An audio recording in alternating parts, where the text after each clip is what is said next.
Morning. So,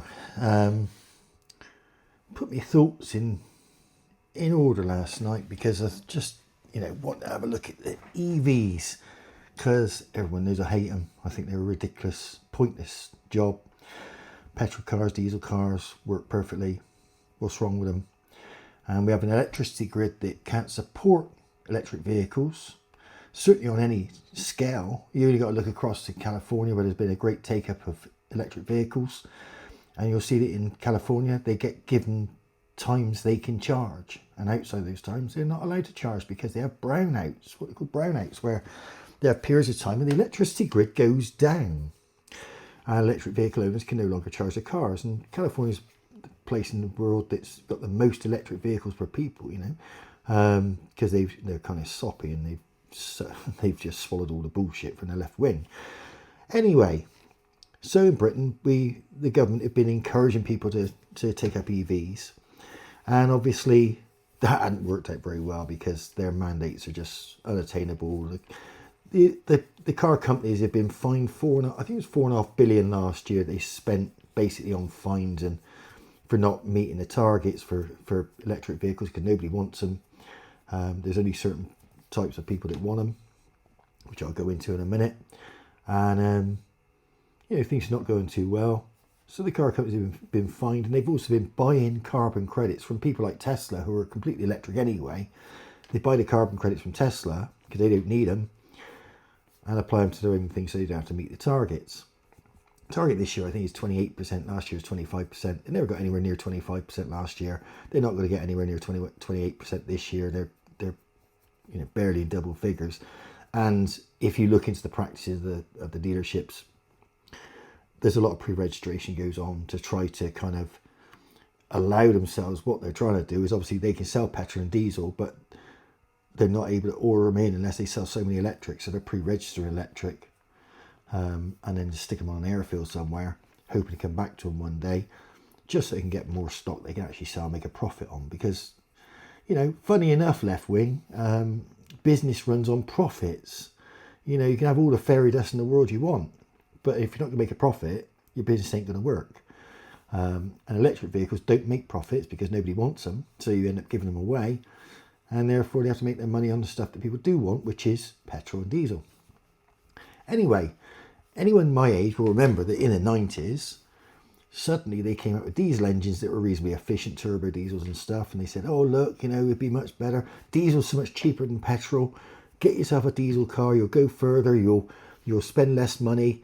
It's great for us because the government wanted you to be in a diesel car.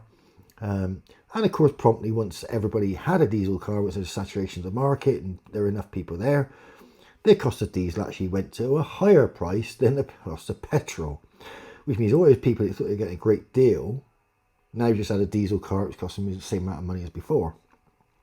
Now with EVs, they've got even more of a problem because insurance companies are cottoning on to the fire risk. And so I would recommend to anyone that when you get your house insurance, you make sure the insurer is aware. If you've got even if you've just got a charging point on your house, you need to make sure they're aware, because some insurers are starting to actually increase premiums for that. And if you want to try and avoid the premiums, I'd say to you the same as I do if someone's a smoker and they try and say they're a non-smoker. You can insure what you want, that's on your conscience. But if you don't tell the insurer of a pertinent fact about the risk they're taking on, if there's a claim, then they will not pay the claim, because they would just turn and say, well, you didn't tell us you had an electric vehicle. Sorry, I'm not paying you.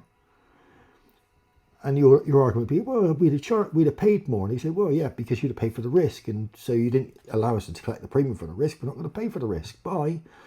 And that's the end of it. So insurers have cottoned on to just the general unsustainability of the marketplace anyway, because the fire risk. You've also got importation problems that are going to start arising soon, because several of the big car transporting fleets out, the big ships that bring in thousands of vehicles every month, a lot of them have started banning EV cars from being transported. So at some point the supply of anything that comes from abroad, and let's face it, in Britain most things come from abroad, these cars are going to struggle to be imported. Luckily, they probably got 5 years worth of stock sat in airfields rusting away at the moment. But there we go. You know, the importation is going to be a problem, which means ultimately everything's sold by money. So someone's going to end up paying extra to import these vehicles. You know, don't kid yourselves, it's not going to come in at all, but it's going to cost more. And what's going to happen? Well, that's going to go on the price. Obviously, because no one's going to pay for it for you to have an electric car unless you're going to pay for the actual extra transport costs. So you've got that problem coming up. On top of that, you've got the actual cars themselves, very, very heavy. And the RAC have already been making statements, you know, saying that, you know, we've got a pothole problem in Britain, and EVs make them worse because EV cars are much, much heavier than the equivalent petrol vehicles or diesel vehicles. Much, much heavier. Those batteries weigh an enormous amount. And they also wear out the tyres and the brakes on these cars much, much quicker, which means there's many more particles of dangerous materials like asbestos and all the rest of it that goes into brakes and all the rubbers and the chemicals. People probably don't realise, but tyres are not rubber anymore. They're chemically produced. They're a mixture of all sorts of petrochemicals and a bit of rubber and a bit of this and a bit of that and all sorts of chemicals, compounds that make the tyres more sticky, more, you know, work in different conditions. And all those particles are going into the air. So much for the cleaner air and all this bullshit they come out with. And of course, overall, you've got the EV scam in itself, the carbon dioxide bullshit, where what used to be called gas of life up until the greenies got hold of it, which feeds all the plants, which ends up feeding us. Oh yeah, now it's the evil gas that nobody wants. Well, news for them. Every scientist in the world, including evangelist morons, they'll all tell you that if carbon drops below a certain point in the atmosphere, 0.03%, life on Earth gets extinct. But let's forget that, because that's just semantics, isn't it? That's just semantics. So Labour now have decided, oh yeah, we got this fucking massive great hole, and they obviously have an intention, whether they're going to admit it or not, that they want to subjugate the British. They want to bring in Marxism over us, regardless of the fact that we don't want it. They still want us to have it. And so the best way of making us submit is only take away our funding, take away our money. So they're trying to increase taxes in every single way they can. Every stealth tax available to them, they're doing it. They're taxing a lot. And I could go into property taxes and all the rest of it, a different video. But just on electric vehicles, because that is something that they're trying to enforce upon every person who drives in the country. They're saying you must have an electric vehicle by 2030. Well, look at the taxes. They've already realised, much like diesel, hey, we need to make some money out of this. We've been throwing money at it. They've given us, you know, they give businesses 100% write down on electric vehicle purchases, makes them totally, you know, really cheap to buy for a business, which is why businesses in general are the ones that balls them up.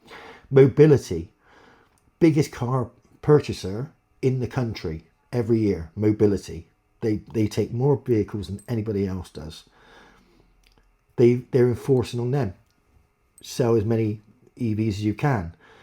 A lot of disabled people are forced into electric vehicles. Sometimes they're not even, you know, they're not fit for purpose for those people. They can't lift the charging equipment, which are very, very heavy. They haven't got charging at home, but they still get forced into electric vehicles. You've got, which obviously Mobility is subsidised by the taxpayer. So you're giving out tax benefits to companies. They're not paying as much tax because they're getting the benefits back.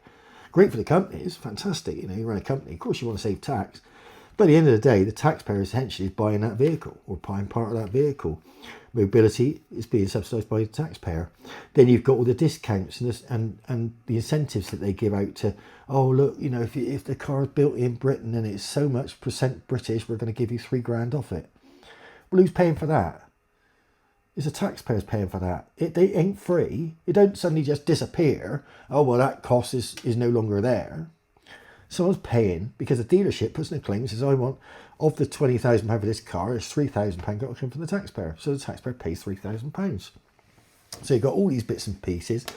So the cars themselves are overly expensive because they're technology.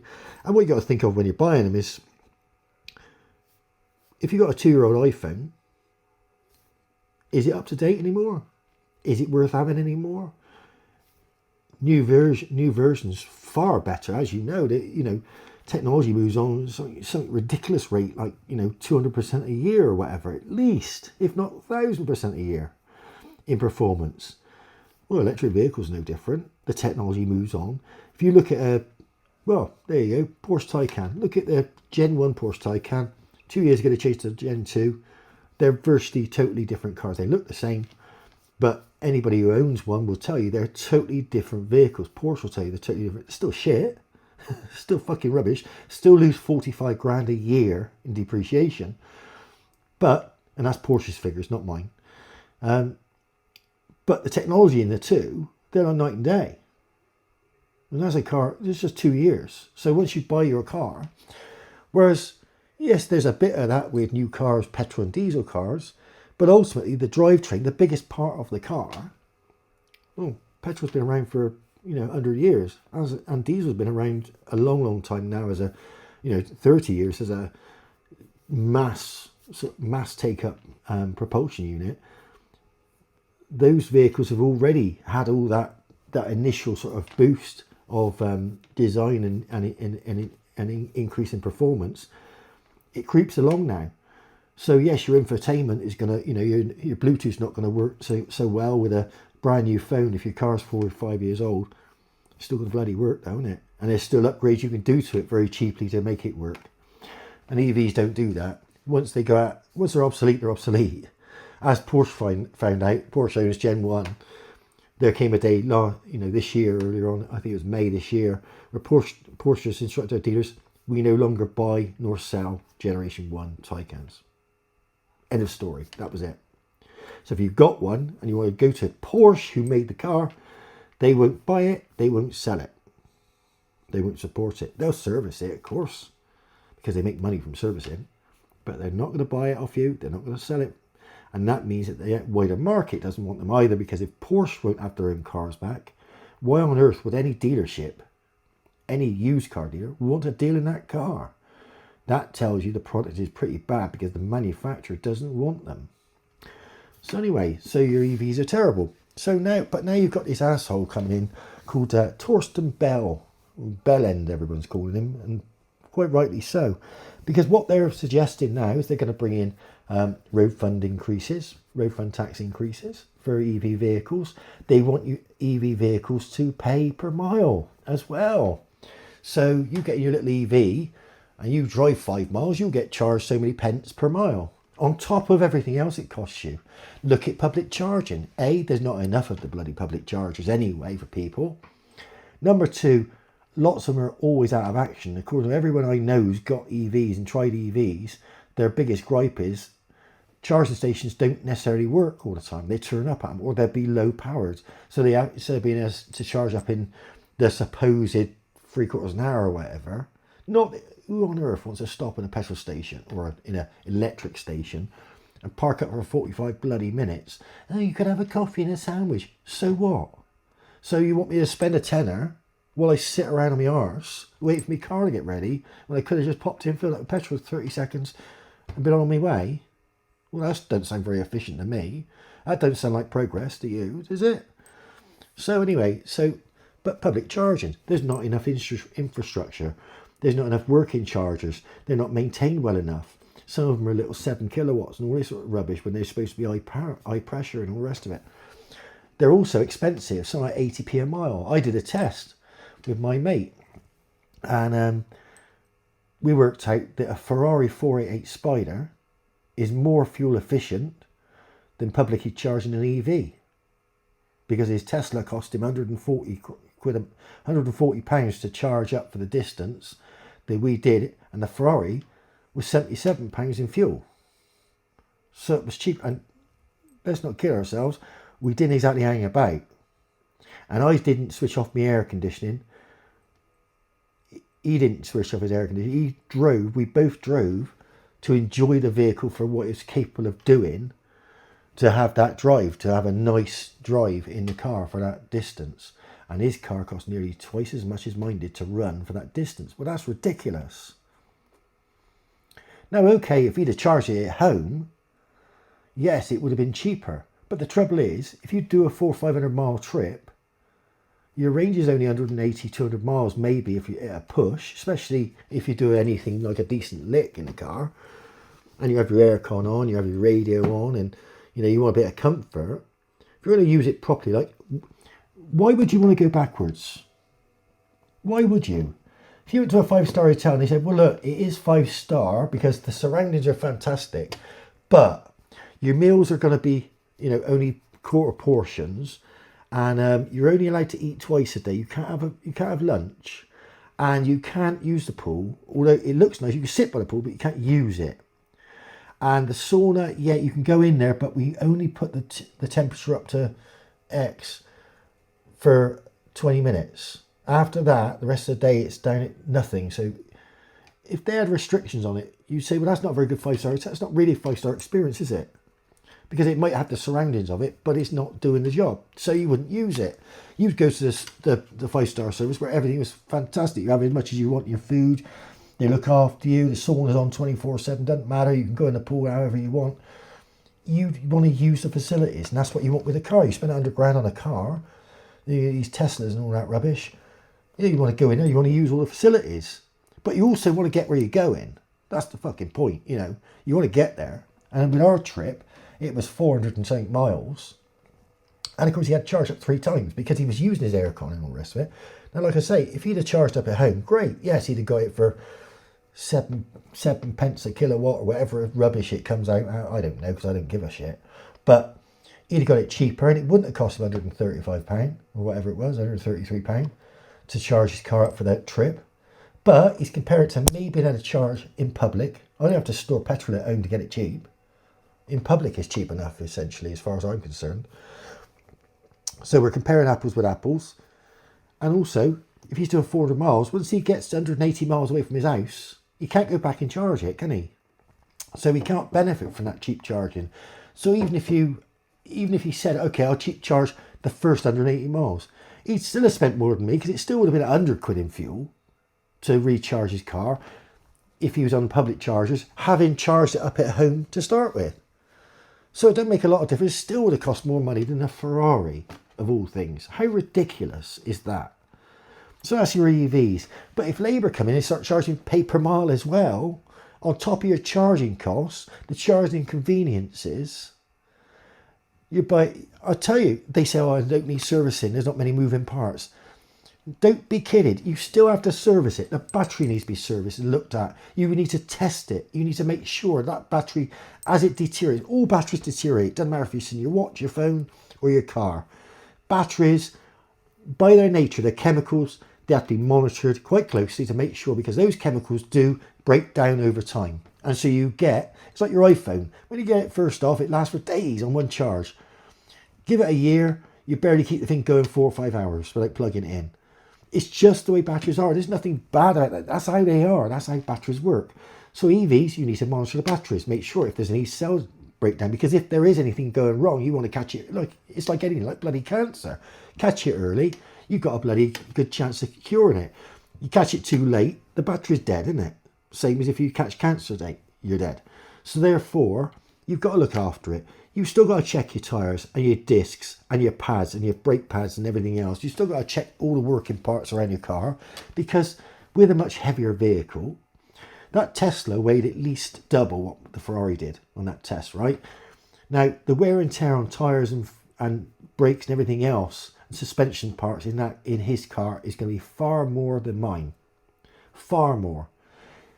You can't help it. It's just physics. It's fact. That's what happens. So you have to replace tyres and things more regularly, or buy specific tyres that are more expensive, but they're made with the chemicals in them to last longer. They're harder, but then the harder the tyre, in my experience, the harder the tyre, so the more distance it could potentially go, it reduces the friction in the wet, which means you have worse stopping distances in the wet. So you have to have a balance. I always remember that Pirelli P0s were really, really hard tyres, great stuff, that you could make them last on reasonably fast cars quite a long time. But in the wet, they were fucking awful compared to Michelin. Now, Michelin lasted half as long, but that was because they were slightly softer, so in the wet, they gave you better grip. So those tyres were better overall. You had to replace them more often, but at least you were safe.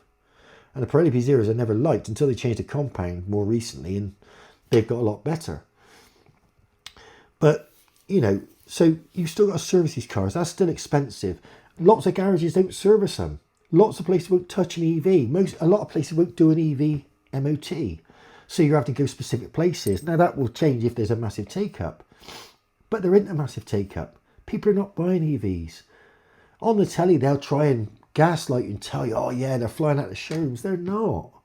They're not. In the used car market last year, right, EVs made up 2.5% of all sales. 2.5% of all sales. But they're claiming that 25% of people have got one now. But it's bullshit, isn't it? It's bullshit. 25% of people haven't got it. Has 1 in 4 of your neighbours got an EV yet? No. Of course they haven't. Over the world, they might have produced enough to do that. But they're all sat on airfields rusting away because nobody's buying them. Dealerships are pre-registering things, putting them on airfields, leaving them there, and hoping to God that someone comes in and buys these things. That's what they're doing. And at some point, they're going to write those things off. But the pre-registration means they can actually say, oh, look, government, we've achieved our target. Do you mind if we sell some more petrol cars? Because that's where the profits are. EVs, you can't give them away.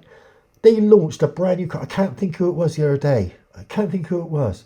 But it was one of the big firms that launched a brand new van. Brand new electric van. The best range of all their vans and all the rest of it. On the day they launched it, you could get 40% off the price. The day they launched it. So they didn't say, oh, we're struggling to sell them, we'll put 40% off now. We've given it 6 months, no one's buying the bloody things, let's take 40% off. Day one, the day they launched, they knocked 40% off the value of the van because they knew no one was looking for a van. Nobody wants an electric van. They can't give them away. And they still didn't sell very many. That's still not the best selling van in Britain, but it's got 40% off. But that's because there are vans, believe it or not, electric vans. There are electric vans that are 60% off, 65% off. Basically, buy two, get one free, right? Or buy one, get two free. In fact, it's absolutely ridiculous. The market isn't there because people don't want to adopt something that is a backwards technology. This is what this government doesn't understand. And what someone's making money, obviously. Ed Miliband is becoming rich through all the green bullshit they come out with. Solar farms, everything else. But it's all a grift. And if you can't see that, you've got to be asleep now. Because it's so blindingly obvious. They've got to bribe you. If they'd have been selling you video recorders 20 years ago, well, 40 years ago, these are the people that were pushing Betamax. Right? Our government is Sony selling Betamax when the rest of the fucking world is going VHS. VHS is taking off, VHS are coming down in cost, and these pricks are still trying to sell Betamax. Not fit for fucking purpose.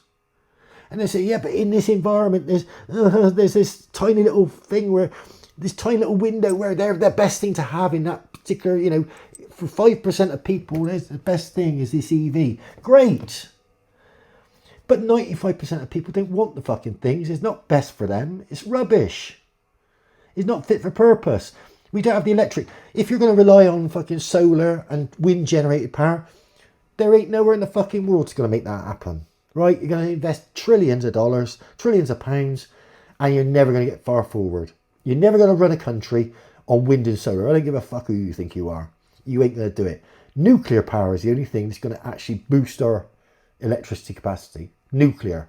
And they won't do that because they're frightened of a few fucking bearded twats who tie themselves to a few trees. Wankers, honestly. EVs will not take off. EVs not taking off. And Torsten Bellend looks like, hopefully, he'll be putting the final nail in the coffin. Because if they can't sell a single one, because people have cottoned on to the fact they're just going to get taxed to high heaven, same as they were with diesel. Just remember the diesel price went up by a multiplier of 300%. It was 30p a litre when it freaking started. What is it now? £1.60 a litre? Right? Once people realise that is exactly what they're going to do to EVs. It's obvious that's what they're going to do to EVs. It's going to even get even worse. And remember the biggest fucking point about EVs as well, right? EVs are connected to the web. Do you know what that means? They can switch the fucking thing off. You don't pay your bill? Switch it off. You owe someone some money, they can switch your car off. You can't get about. Your freedom is reliant on the ability for that car to move. And someone else has got the ultimate kill switch on your car. It's not you. It's someone else. Or if they switch off the grid and they say, oh, look, we're going to have a power cut this week. Going to get to work? No. Going to get to the shops? No. Going to get to the hospital? No. Going to go on holiday? No. Because if your car don't fucking work, car don't fucking work. At least with petrol, you can pop down the road and go to the petrol station, fill it up. It's totally independent. No one can switch your petrol car off. That's what they're frightened of now. They want the ability to switch your car off. Same as having a smart meter on your house. Stupidest thing you could ever do. If you get the opportunity to have one, don't. Because that gives them the power to say, you know what, grid reference so-and-so, we better switch the electric off there because we ain't got enough from the grid. So we need a bit more for a data farm up the road in Filton. So we'll switch Thornbury off for a couple of hours. It doesn't matter. And if you've got a smart meter, they can switch it off. If you're on an open grid, they can't just do that. They got to switch the entire grid down. Or shut down a substation. And that makes headlines. Switching off a little postcode area for your smart meter, that don't make no headlines. That's just an inconvenience, isn't it? So there we go. EVs. Hopefully Labour themselves are going to destroy the market for them. Not that there is market for them anyway, but they're going to destroy what's left of their market for them. Fantastic. This Torsten Bellend, surely the guy, with a name like he's got, you just think it's obvious he's going to get bullied. Let's kick him out. Because, I mean, everyone loves to take the piss, especially in Britain. That's the way we are. We're sarcastic bastards and we take the piss. So if you've got a name like Bell, we're going to call you Bellend. It's like Keir Starmer is Wang Keir, isn't it? Or Queer Starmer. Fucking obvious, really. Change your names, wankers. Like, share, and subscribe. Thanks very much.